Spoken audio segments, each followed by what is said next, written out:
It was nearly 11 o'clock when they reached the final stage of their night's adventures. They had left behind the damp fog of the great city, and the weather was quite pleasant.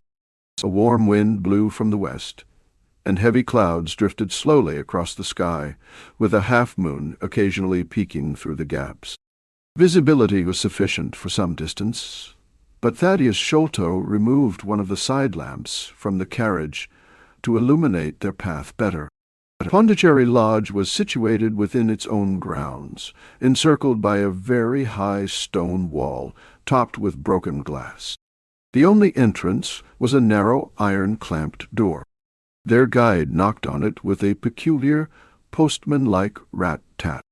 A gruff voice called out from within, asking who was there. Thaddeus responded, identifying himself and expressing surprise that the voice didn't recognize his knock. There was a sound of grumbling, followed by the clanking of keys. The door swung open to reveal a short, deep-chested man, illuminated by the lantern's yellow light, which highlighted his protruding face and distrustful eyes. He questioned whether Thaddeus was the only one present, stating that he had not received any orders about the others. Thaddeus expressed his surprise at McMurdo's ignorance, mentioning that he had informed his brother the previous night about bringing friends. McMurdo explained that he had not seen the master all day and was bound to adhere to regulation. While he could let Thaddeus in, the others would have to remain outside. This presented an unexpected obstacle. Thaddeus looked around in confusion and helplessness, voicing his frustration at McMurdo's refusal. He insisted that if he guaranteed their presence, it should suffice, also pointing out that a young lady could not be left waiting on the public road at that hour. McMurdo remained firm in his stance, expressing his regret, but reiterating his obligation to his duty, which was to ensure he only admitted those he was familiar with. At this point, Sherlock Holmes interjected cheerfully, reminding McMurdo of their past encounter, recalling their sparring match 4 years prior. McMurdo recognized him immediately, expressing astonishment at having forgotten. He remarked that if Holmes had stepped forward and demonstrated his fighting skills, he would have recognized him without question, commenting on Holmes's wasted potential in the boxing arena.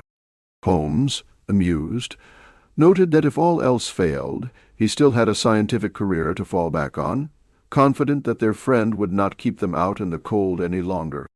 McMurdo then welcomed them all inside, apologizing for the strict orders, but explaining he needed to be certain about Thaddeus's friends before granting entry. Inside, a gravel path wound through the desolate grounds to a large square house, shrouded in shadow, except for a moonbeam illuminating one corner and glimmering in a garret window. The imposing size of the building, coupled with its gloom and deathly silence, instilled a chill in their hearts. Even Thaddeus appeared uneasy, his lantern trembling in his hand. He expressed confusion, insisting there must be some mistake.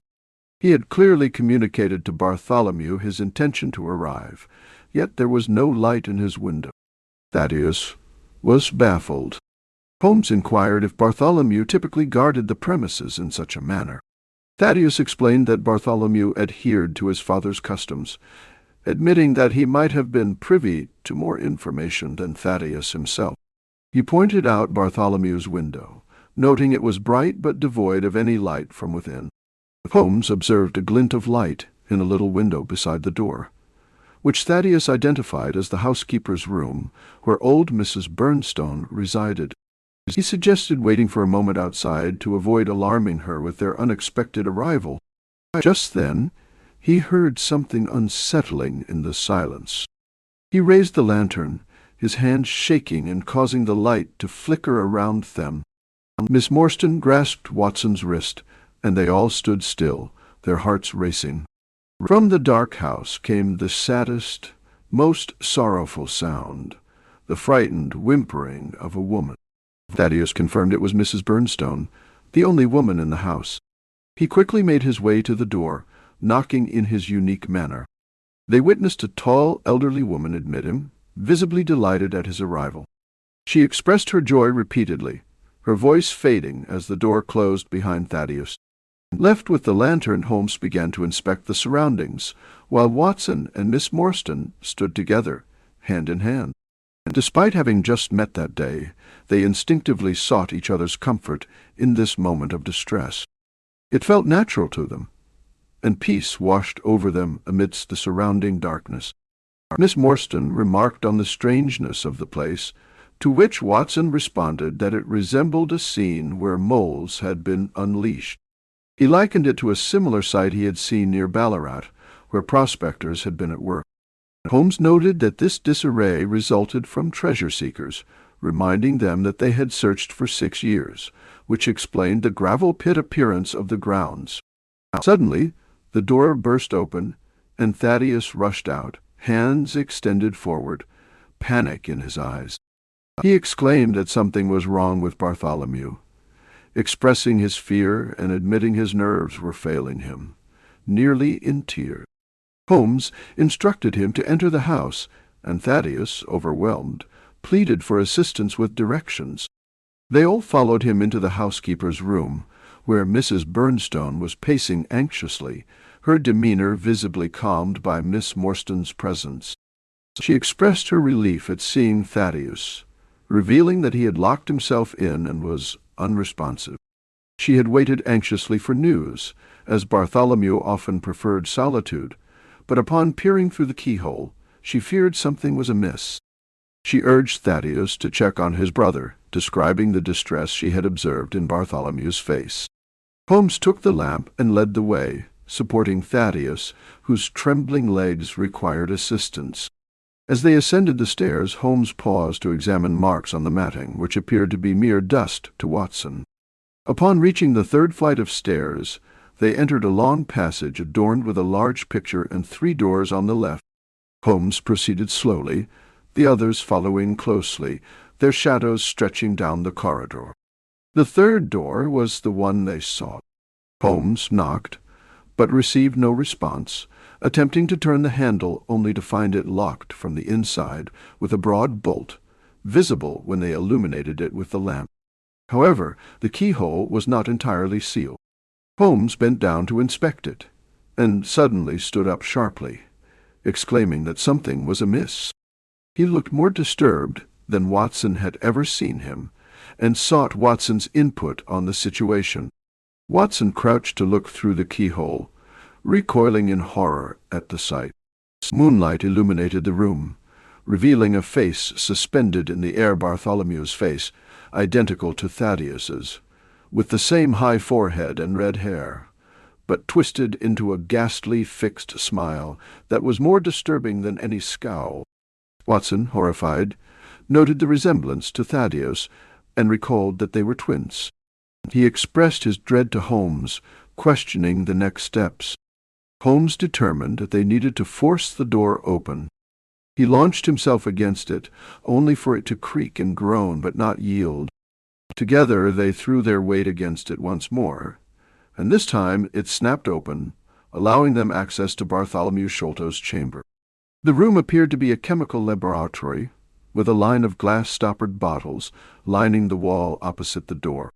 The table was cluttered with Bunsen burners and test tubes, while carboys of acid stood in the corners. One carboy seemed to be leaking, creating a stream of dark liquid and filling the air with a pungent odor. A set of steps was present, leading to an opening in the ceiling large enough for a person to pass through, and a long coil of rope lay at the foot of the steps. Bartholomew was slumped in a wooden armchair, his head resting on his shoulder, a ghastly smile frozen on his face. He was stiff and cold, clearly having been dead for hours. His limbs were contorted in bizarre positions. Beside him lay a peculiar instrument, a brown stick with a stone head, crudely tied with twine. A torn sheet of notepaper with scrawled words was also on the table. Holmes glanced at it before handing it to Watson, raising his eyebrows significantly. Reading the words, Watson felt a thrill of horror at the mention of the sign of the 4. He questioned the meaning behind it, to which Holmes stated it indicated murder, and pointed out a dark thorn embedded above Bartholomew's ear. Watson confirmed it appeared to be a thorn, and Holmes assured him it was indeed one, advising caution as it was poison. Watson extracted it carefully, leaving only a tiny mark of blood behind. Watson expressed his confusion, feeling the situation growing more obscure rather than clearer. Holmes countered that it was becoming clearer by the moment, needing just a few more links to complete the case. They had nearly forgotten Thaddeus's presence until he suddenly cried out in a panic that the treasure was missing, revealing the hole through which they had lowered it and admitting he had helped Bartholomew with it. He lamented that he was the last person to see him alive, and that he would soon be suspected of foul play. When asked what time he had left, Thaddeus recalled it was 10 o'clock, and now Bartholomew was dead. He feared the police would accuse him, pleading for reassurance that they did not suspect him, insisting it would be unlikely for him to bring them there if he were guilty. He was close to losing his composure, wringing his hands and stamping his feet in despair. Holmes spoke kindly to Thaddeus, advising him to report the matter to the police and offer his assistance. He assured Thaddeus they would wait for his return. The little man, still in a daze, complied and stumbled down the stairs in the dark.